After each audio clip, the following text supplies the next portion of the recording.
जयंतीच्या मनापासून शुभेच्छा देते, बाबासाहेबांना वंदन करते। आणि आज आपण संविधानाची प्रस्तावना वाचन या ठिकाणी घेतलं, पण आज काही विचारसरण्या ज्या आहेत ते संविधान बदलण्याचं या ठिकाणी भाष्य करत आहेत, त्या गोष्टीचा मी या ठिकाणी निषेध करते। आणि जर खरंच 14 एप्रिल आपण साजरा करत आहोत आणि बाबासाहेबांना खरंच अभिवादन करायचं असेल तर जे संविधान बदलण्याचं षडयंत्र आपल्या देशात चाललं त्याच्या विरोधात आपण सगळ्यांनी एकत्र होणं गरजेचं आहे। कोणताही भेदभाव जात जमात न पाळता सगळ्यांनी एकत्र येऊन ह्या शत्रूच्या विरोधात उभं राहण्याची गरज आहे। बाबासाहेब जे संघर्ष म्हणत होते तो हाच खरा संघर्ष असावा आणि हीच खरी ती चळवळ आणि हीच खरी आपली परीक्षाची वेळ आहे।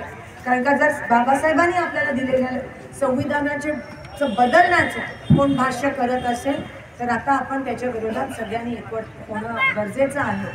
आणि संविधान जर बदलण्याचं भाष्य या ठिकाणी सत्ताधाऱ्यांकडून होत असेल तर आपण सगळ्यांनी निषेध केला पाहिजे त्या ठिकाणी। आणि ही जी चळवळ आहे, हा जो संघर्ष आहे, हा आता खरं सुरू होण्याची गरज आहे।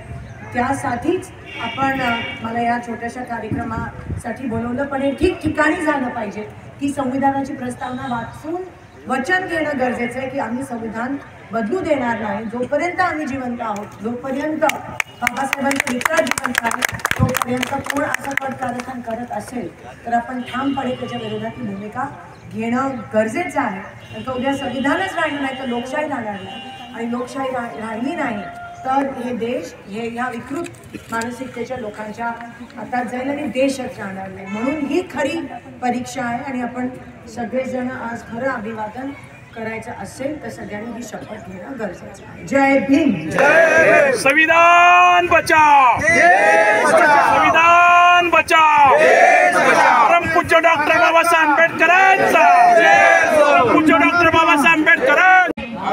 भारताचे लोक भारताचे एक सार्वभौम समाजवादी धर्मनिरपेक्ष लोकशाही गणराज्य घडवण्याचा व त्याच्या सर्व नागरिकांस सामाजिक आर्थिक व राजनैतिक न्याय विचार अभिव्यक्ती विश्वास श्रद्धा व उपासना यांचे स्वातंत्र्य दर्जाची व संधीची समानता निश्चितपणे प्राप्त करून देण्याचा आणि त्या सर्वांमध्ये व्यक्तीची प्रतिष्ठा व राष्ट्राची एकता आणि एकात्मता यांचे आश्वासन देणारी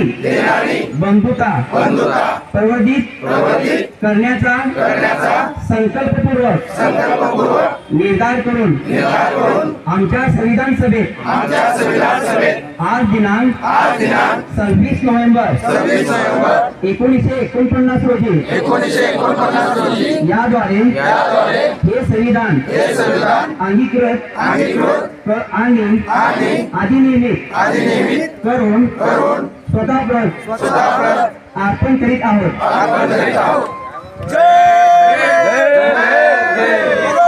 भगवान की जय, जय भीम, जय बोलो। वेदमणि सिक्कापदं समादियामि मध्यपमादठाना वेदमणि सिक्कापदं समादियामि। साधु साधु